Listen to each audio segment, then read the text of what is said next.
Vamos começar com uma boa notícia. Estão de volta para casa os 2 brasileiros que foram traficados no Sudeste e na Ásia.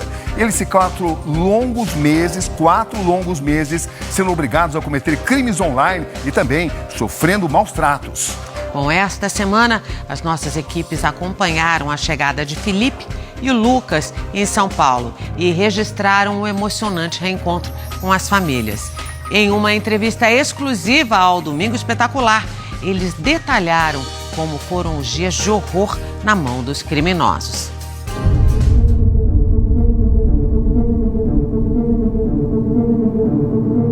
A gente tinha que deitar, aí eles batem com um pedaço de bambu e de cano também, e a arma de choque.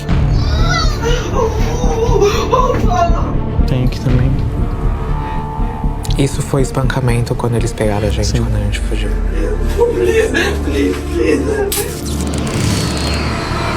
Uma espera de 4 meses. Na emoção do reencontro, um pedido de desculpas.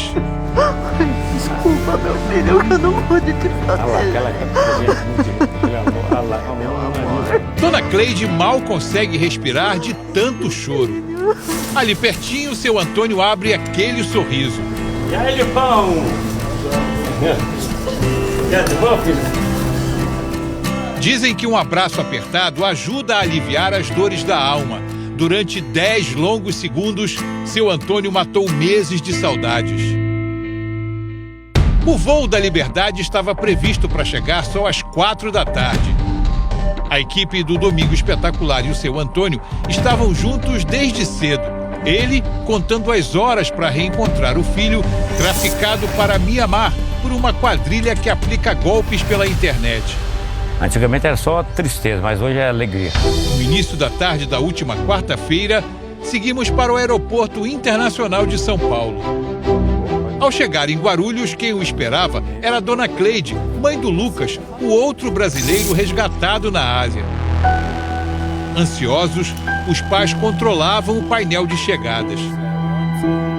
Os filhos estavam num voo que saiu de Bangkok, na Tailândia, parou em Addis Abeba, na Etiópia, e só depois seguiu para uma viagem de 12 horas até o Brasil.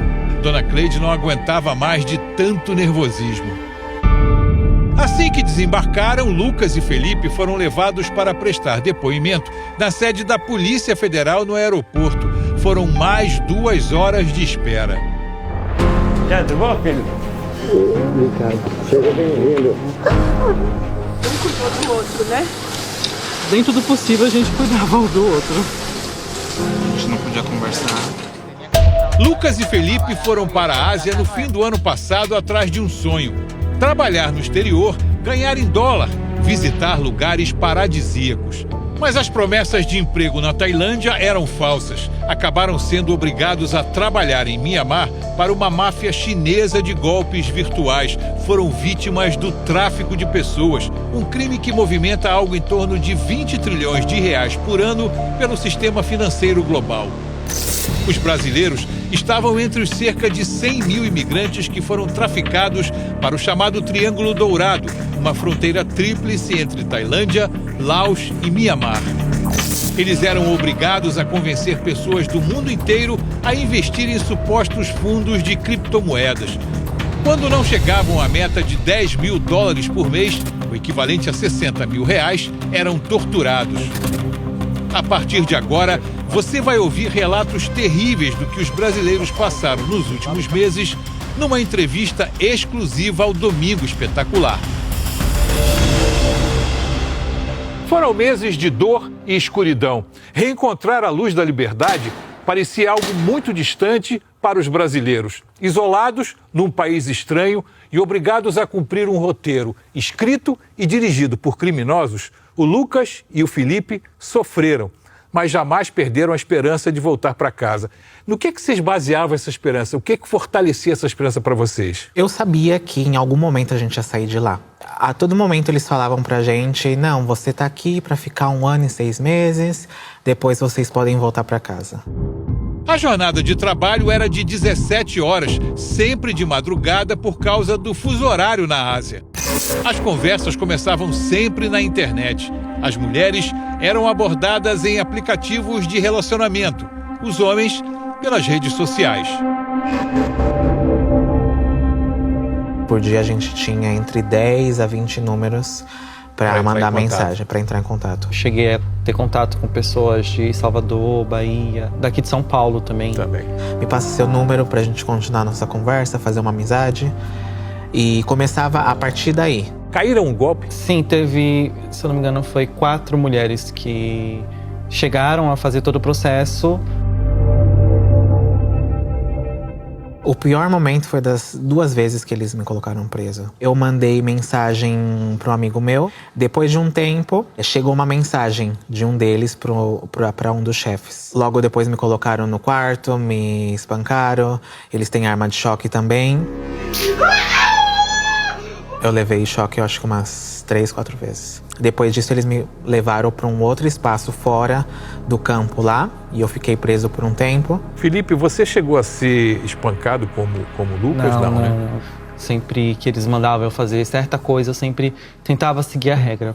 Por isso, por medo. Na segunda vez, eles me bateram por 3 dias seguidos. E na terceira vez, eles falaram que era por conta da primeira vez que eu fui preso, que eles não tinham entendido ainda porque que eu mandei mensagem. Todo momento era monitorado, todo momento a gente recebia ameaças. Você tem marcas aqui, eu vi que... Sim, essas marcas foi das algemas.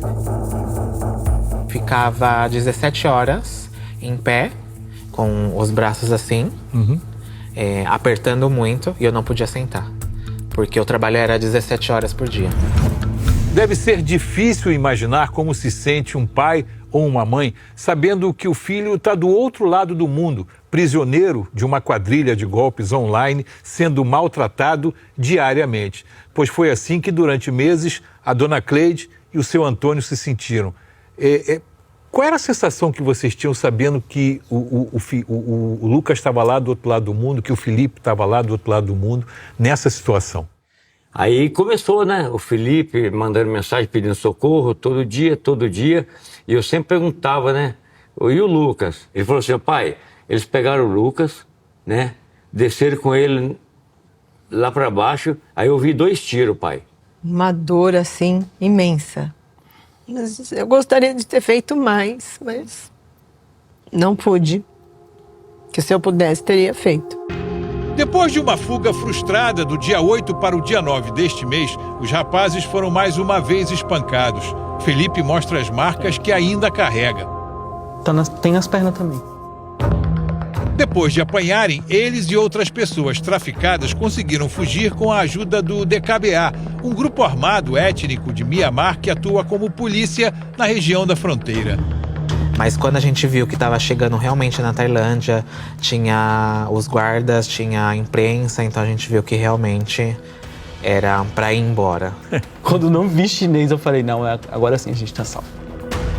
Cíntia Meireles é diretora da ONG Exodus Road Brasil, uma organização internacional de combate ao tráfico de pessoas. Como os demais integrantes da organização, ela não costuma acompanhar tão de perto os casos envolvendo o tráfico humano. Mas desta vez, ela se envolveu tanto no resgate dos jovens brasileiros que até se emociona com o desfecho. Você devolver a vida para alguém, a liberdade... Desculpa. Você devolver a liberdade para alguém, porque ninguém acha... A gente não mede a nossa liberdade. Você nunca parou para pensar sobre a sua liberdade, porque ela é sua. É um bem seu.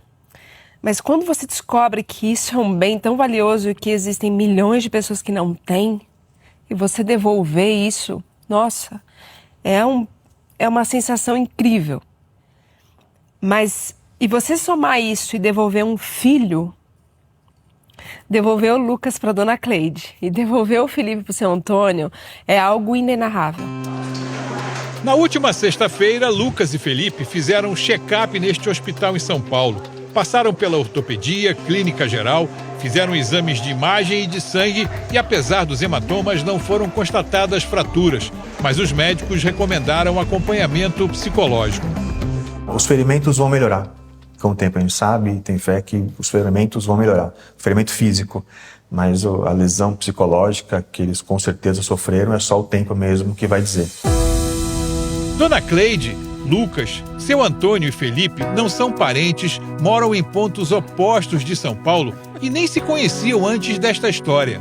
Mas agora, ligados pelos fios do destino, estão se transformando em uma família, um dando apoio ao outro.